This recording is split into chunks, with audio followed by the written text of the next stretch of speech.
Bonjour à tous, alors aujourd'hui je suis avec Sarah. Bonjour. Comment vas-tu Sarah? Très bien et toi? Bah super, je te remercie. Sarah, tu vas te présenter, tu vas nous expliquer un petit peu qui tu es et puis d'où tu viens. Je m'appelle Sarah, j'ai 24 ans, je viens de Nancy et je travaille à l'agence DMA. D'accord, et donc tu es bookeuse. C'est ça, depuis presque 4 ans. D'accord. T'as toujours fait ça? Non, j'ai eu un DUT en formation et communication. D'accord. Après, j'ai travaillé à la radio, là où j'avais fait mon stage, chez Fun Radio. Après, il fallait que je travaille, donc j'ai travaillé dans un centre d'appel et après, j'ai été chez DMA. D'accord, ok. Voilà. Et alors, comment t'es passé de ton métier d'avant à bookeuse chez DMA alors? C'est une longue histoire, mais pour faire court, Danielle, donc, qui est la gérante, recherchait un profil pas mannequin pour une de ses campagnes. Moi, j'étais étudiante, je terminais mes études, donc j'avais besoin d'argent, donc je me suis dit pourquoi pas. Et finalement, ça n'a rien donné, mais en terminant mes études, je lui ai laissé mon CV en disant que voilà, je cherchais du travail. Elle m'a rencontrée. Comment tu l'as connue en fait? On m'a offert sa carte de visite à mon anniversaire. Ah oui, ok, voilà. D'accord. Donc, Parce que tu étais quand même attirée par le milieu de la mode? Pas du tout. Non? Ah ouais, pas du tout. Pas du tout. Donc ça s'est fait un peu par hasard? Ouais. Ok, d'accord. Et quand je l'ai rencontrée, 6 mois après, elle m'a proposé un poste. D'accord. Voilà. Et donc là, ça fait 4 ans que tu... Ouais, presque 4 ans. Ok. Et donc, est-ce que tu peux nous expliquer un petit peu en quoi consiste le métier de booker alors? Alors, le métier de booker, c'est manager des mannequins, s'occuper de leur planning, leur obtenir des contrats. Et à l'extérieur, il faut trouver des clients, il faut s'occuper de l'agence, faire les contrats, il y a tout un travail de gestion, etc. D'accord. Et donc, typiquement, là, dans l'agence, quel type de profil vous pouvez rechercher alors du coup? Alors nous, on est plutôt une division commerciale, donc on recherche des profils assez classiques, mais en plus beau. Forcément, c'est ce qui démarque un peu des personnes normales. Alors, c'est quoi un profil commercial? Un profil commercial, c'est un monsieur et madame tout le monde. Ouais. Donc tout le monde peut se reconnaître en lui, mais en plus beau parce que ça dégage une certaine image. D'accord, ok. Alors, comment vous trouvez vos mannequins, vous? Est-ce qu'ils postulent sur le site internet ou est-ce que vous aussi vous repérez des personnes dans la rue? Comment ça se passe? Il y a plusieurs façons de faire. À l'heure d'aujourd'hui, on travaille pas mal sur les réseaux sociaux. Ouais. Comme on a déjà un peu une visibilité, on voit déjà ce que la personne dégage par photo ou par vidéo. Après, on peut repérer les gens aussi dans la rue. Trouver des personnes à l'étranger, les faire venir en France, ça se fait beaucoup aussi. Et il y a beaucoup de candidatures par le site internet. D'accord, ok. Alors qu'est-ce qu'il faut justement pour postuler sur votre site? Alors qu'est-ce que vous demandez en fait? Alors nous, ce qu'on demande beaucoup, ce sont des polas. D'accord. Notamment quand une personne veut se lancer dans le mannequinat, il faut absolument qu'une personne sache faire des beaux polas. Ok, alors est-ce que tu peux déjà expliquer ce que c'est des polas? Alors des polas, ce sont des photos naturelles sur fond neutre avec un make-up le plus léger possible, pour une fille maximum du mascara, pour qu'on puisse bien voir le grain de peau, etc. Plusieurs positions, donc, où on peut voir un sourire, en portrait, plein pied, plan américain, la ceinture. Voilà. D'accord. Et les profils. Et au niveau du cadre, ces polas-là, vaut mieux les faire à l'intérieur, dehors Peu importe, tant que la luminosité est bonne. Et puis, pas qu'elle soit pas cafouillis derrière, quoi. Ouais. Et puis, il faut pas qu'elle soit trop forte, la lumière, quand même. Ouais. Bon, moi, je fais aussi des polas et je trouve que les bons moyens de faire des polas, au final, c'est un peu comme là, avec la lumière qui vient un peu perpendiculairement. Et il faut pas être trop au soleil parce que ça peut... surexposition, ouais. C'est ça.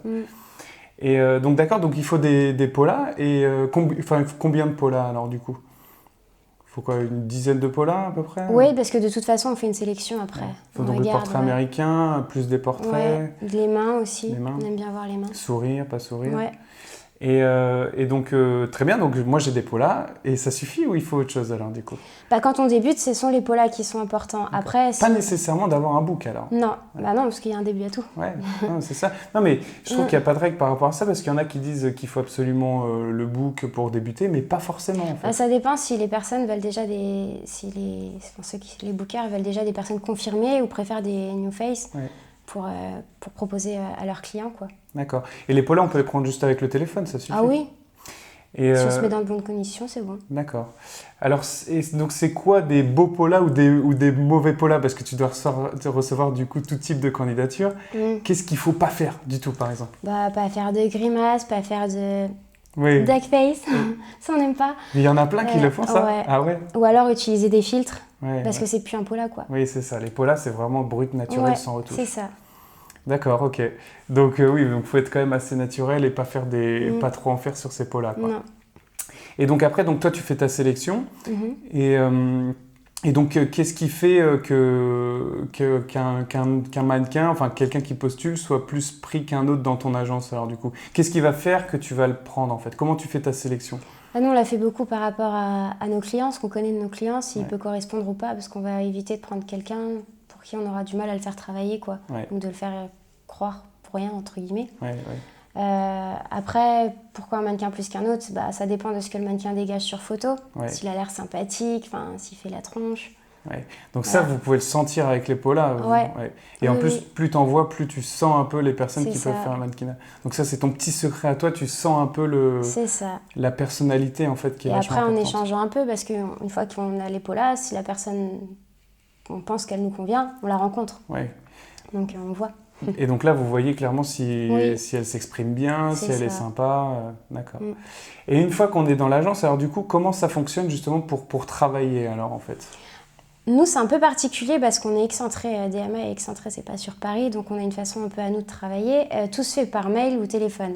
Mais vos clients sont essentiellement sur Paris ou ils peuvent être d'ailleurs partout? Paris, région Grand Est, toute la France, et on travaille même à l'étranger. D'accord, ok. Et donc, excuse-moi, je t'ai coupé. Alors du coup, comment tu fais travailler tes mannequins? Donc beaucoup par mail ou par téléphone. Je les contacte à chaque fois pour vérifier donc leur disponibilité, s'ils sont partants, si le budget leur convient, etc. Et de là, si le mannequin me dit OK, je l'envoie à mon client. Donc en fait, tu fonctionnes plus par direct booking que par des castings? Oui, beaucoup, essentiellement. Tu peux expliquer un petit peu la différence du coup? Alors le direct booking, c'est une sélection sur book, donc sur photo. Les castings, c'est soit le client demande au préalable des books, soit il demande tout simplement de faire venir des personnes qui correspondent à ces critères. Direct booking, il n'y a pas de rendez-vous physique en fait. Ou pas dans un premier temps, parce qu'après on peut demander un request. Oui, c'est ça. Ok, d'accord. Et donc après, tu as une demande, tu as des profils. Qu'est-ce qui fait, justement, comment tu sélectionnes tes profils que tu vas mettre en avant devant ton client, alors du coup? Est-ce que tu fais une large sélection? Est-ce que c'est le client qui demande? Comment ça fonctionne dans le détail, en fait? Bien souvent, il y a quand même des critères principaux qui sont demandés, comme une couleur de cheveux ou un type de peau. Donc on réduit déjà la sélection à ça. Et puis après, il y a les disponibilités qui jouent. Il y a aussi si les mannequins acceptent le type de travail. Enfin, il y a plein de critères qui viennent, quoi. Et donc du coup, qu'est-ce qui va faire au final? C'est quoi les clés de réussite selon toi dans le mannequinat? Qu'est-ce qui va faire qu'un mannequin va plus réussir qu'un autre? Un principal, c'est le professionnalisme. Je pense que c'est être à l'heure, être poli, être gentil. Enfin, ça, je pense que c'est super important. Après, il y a l'attitude, ça c'est sûr. Après, la photogénie. Je pense qu'un mannequin qui aime son métier, ça se ressent et du coup, ça passe mieux. Un côté humain. Enfin, il y a plein de petites choses. Ouais, c'est ça. C'est quoi au final les qualités qui sont requises pour être mannequin alors, et pour réussir dans le mannequinat? Tu en as parlé un petit peu déjà, tu parlais de l'attitude, de la personnalité, le fait d'être pro. Est-ce qu'il y a d'autres choses ou des choses peut-être à ne pas faire? Je pense qu'un mannequin aussi doit faire la part des choses. Il ne doit pas être dans 14 agences. Il ne faut pas qu'on le voit tout le temps, sinon je pense que ça le grille, entre guillemets. Donc c'est pas forcément une bonne stratégie de postuler dans toutes les agences non plus, quoi. Non. Ou en tout cas travailler avec certaines et pas travailler avec tout le monde non plus. Oui, il faut faire un choix entre guillemets. Après, il faut aussi un mannequin quand il commence, donc il a toutes ses chances. Après, quand il est déjà connu, c'est la force de son book qui va faire la différence. Donc il faut que ce que les nouveaux ont du mal à comprendre maintenant, faire des éditos, c'est bon pour le book, c'est pas une perte de temps. Tu peux expliquer un petit peu ce que c'est un édito? Un édito, c'est des photos pour magazine, donc c'est pas forcément des gros tarifs au départ. Ça peut être même zéro, d'ailleurs. Ça peut être zéro, mais c'est important parce que c'est ce qui témoigne du book, quoi. Ça, justement, c'est vrai que ça peut être une bonne stratégie pour se constituer et développer le book. Ça peut être une des stratégies. Comment on peut développer son book aussi? Parce que là, tout à l'heure, tu parlais des polas. Du coup, après, comment vos mannequins qui sont pris dans les agences, ils se constituent le book alors finalement après? Il y a les éditos, des tests photos, donc c'est des échanges entre les photographes et les mannequins. À titre gratuit, c'est important. Un book doit contenir à peu près 7 styles différents. Donc c'est pas parce que tu fais 14 photos avec un même photographe que ton book sera bon. Alors ça, c'est super intéressant. C'est-à-dire 7 styles différents? Il doit donc être varié, ce book. C'est quoi selon toi un bon book alors? un book qui comprend des photos vraiment différentes, des milieux, des univers différents, qui puisse proposer vraiment du commercial, de la mode. Il faut que ce soit varié. Ouais. Des styles vestimentaires différents aussi, pour montrer qu'on peut s'adapter. Des environnements différents, des poses différentes. Tout à fait. Aussi des types de photos par rapport à ce que tu montres de ton corps, c'est-à-dire plus des portraits, des trucs peut-être un peu plus lifestyle, où on voit totalement de plein pied. C'est ça qu'il faut varier aussi. Parce que un bon book, c'est pas uniquement que des super portraits, par exemple. Non. Sauf si, par exemple, une mannequin est trop petite, on sait qu'elle ne pourra pas faire du prêt-à-porter parce qu'il y a des prototypes. Ouais. Et du coup, on oriente vraiment sur son visage. Dans ces cas-là, c'est un choix. D'accord. Donc ça aussi, c'est intéressant. Tu parles justement des critères de taille. Vous pouvez faire travailler des personnes qui ne correspondent pas aux mensurations parfaites, entre guillemets. C'est-à-dire, s'il y a des personnes qui sont plus petites, tu peux les axer sur de la beauté, par exemple, ou des choses comme ça. Tout à fait. D'accord. Ça t'arrive de faire même travailler des mannequins il y a plusieurs types de mannequinat, est-ce que tu peux en parler? Toi, est-ce que tu es plus sur certains types de mannequinat, etc. Ou qu'est-ce que tu peux nous dire par rapport à ça? Il y a des mannequins plutôt commerciaux, des mannequins plutôt mode. Moi, je suis beaucoup commerciale. Ouais, tu es plus commerciale, d'accord. Ouais. Et tout ce qui est détail main, par exemple, tu fais? Oui, aussi, oui. Mannequin plus size, tu fais aussi? On en a, oui. Ah oui, vous avez des mannequins plus size? Ah oui, nous, on a enfants, comédiens, seniors, adultes. Et c'est quoi un mannequin plus size alors en fait? C'est qu'il y a un peu des rondeurs un petit peu, pas forcément gros, mais en tout cas qui est un petit peu... Qui est bien en chair. Ouais. Et donc vous avez vraiment des demandes par rapport à ça aussi? On en a.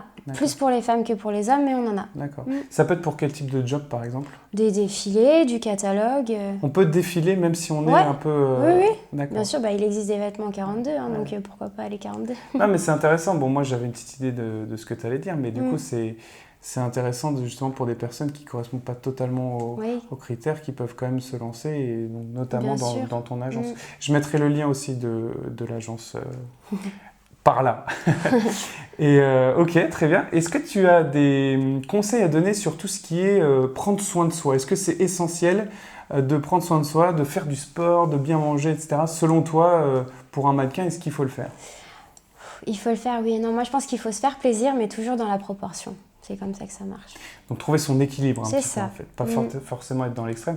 C'est vrai que moi je connais des mannequins qui font pas du tout de sport et qui travaillent. Ouais. Bon, malgré tout, je pense que c'est quand même bon de faire du sport parce que c'est bon pour le mental avant tout. Pour la santé, pour le mental, c'est bon pour tout. Mais il faut que ce soit dans la proportion. Faut pas si t'es mannequin, tu vas pas faire du bodybuilding, quoi. Donc, alors voilà, qu'est-ce que tu appelles dans la proportion? C'est le fait de pas trop... En fait, on demande pas des mannequins... Tu peux peut-être avoir des mannequins plus fitness aussi qui eux font vraiment des shootings salle de sport. Ce serait une demande spécifique, ça vraiment. Mais c'est très particulier. Ouais. Mais au final, les mannequins normaux, il ne faut pas qu'ils soient bodybuildés. Non, il faut qu'ils rentrent dans les vêtements. Dessiné, quoi. Faut être. Ouais, il faut être sec, musclé, mais pas forcément volumineux, quoi, en termes de muscles. Qu'est-ce que tu pourrais dire à quelqu'un qui veut se lancer si tu avais un ou deux conseils, qu'est-ce que tu dirais à cette personne-là, si tu as une personne là, qui nous regarde et qui veut devenir mannequin, si tu avais une chose, un conseil ou un message à transmettre, tu dirais quoi? De faire des beaux polas. D'essayer et de persévérer, parce que je pense que soit tu as de la chance et vraiment tu es le mannequin type, tu vas réussir tout de suite, soit tu mettras un peu plus de temps et du coup tu auras quelques refus, et mentalement il faut s'y préparer parce que ça peut être un peu dur, mais bon, il faut persévérer tout le temps, quoi. Non, ça c'est super important, tu as raison d'insister là-dessus. C'est vrai qu'au final, il n'y a pas de règle par rapport au mannequinat. Il y a des personnes qui peuvent décoller tout de suite, mais retomber aussi très vite. Tu as des personnes qui décollent, qui cartonnent, et puis tu as des personnes qui font leur chemin tout doucement et qui au final arrivent à travailler petit à petit. Donc le fait de persévérer, d'être fort mentalement et de croire en soi, ça c'est super important. Et ne pas se laisser influencer aussi. C'est-à-dire, qu'est-ce que tu veux dire par rapport à ça? Par les autres? Ouais. Et puis c'est un milieu qui n'est pas forcément toujours agréable. Mais bon, il faut toujours garder les pieds sur terre et ne pas croire non plus tout ce qu'on peut entendre. Mais c'est sûr, on parle de... Le métier de mannequin peut faire rêver, etc., sur plein de choses. Mais c'est pas un métier parfait. Et comme tu dis, il peut y avoir des côtés négatifs. Est-ce que tu peux peut-être en parler? Tu dis justement que c'est pas... Ça peut être un métier qui n'est pas agréable. Dans quel sens tu veux dire ça? Tout le monde n'est pas forcément très, très gentil, très, très prévenant avec les mannequins. Donc, si tu es un peu fragile au départ ou si tu as un peu un manque de confiance en toi, tu peux être mis à mal facilement. Tu peux être atteint, c'est sûr qu'il faut se blinder un petit peu mentalement parce que, bon, nous, quand on nous critique ou quand on nous... Enfin, déjà, on nous critique, les clients, même les agences peuvent nous dire des choses des fois... Voilà, et puis ce qui est dur, c'est que c'est directement nous en tant que personne. C'est ça. Donc ça, il faut justement... ça s'apprend vraiment à ce que ça nous passe dessus petit à petit, que c'est très subjectif. Au final, la beauté, c'est subjectif. Et puis le fait de pas avoir... si t'as pas assez d'abdos, pas assez... Voilà, enfin, il y a toujours des trucs qui vont pas de toute façon et qui peuvent être différents suivant les clients ou les agences. Donc au bout d'un moment, tu te dis que, bon voilà, moi en tout cas, l'important, c'est d'être bien dans ses baskets. Et puis après, ce que tu peux travailler, tu le travailles. Mais c'est vrai que tout ça, c'est subjectif et c'est pour ça qu'il faut s'en détacher un petit peu. Tout à fait. Et être fort mentalement, comme tu le dis, le mental est savoir très, très dire important. non ou stop quand on n'en peut plus. Aussi, non, c'est sûr. Eh ben, merci beaucoup, Sarah, pour ces belles paroles. C'était très intéressant. Tu as donné des très bons conseils. J'espère à vous que vous avez apprécié cette vidéo, que vous avez appris des choses. Et puis je vous dis à très bientôt. Ciao. Au revoir. Voilà, j'espère que tu as kiffé cette vidéo et que tu as appris plein de choses. N'hésite pas à liker et à partager cette vidéo. Tu peux aussi t'abonner à cette chaîne si tu veux voir d'autres vidéos comme ça. Il y aura une interview toutes les semaines de quelqu'un qui est issu du milieu du mannequinat. Et puis si tu as envie de devenir mannequin, n'oublie pas ta série de 3 vidéos de formation 100% gratuite dans le lien dans la description. Je te dis à bientôt. Ciao.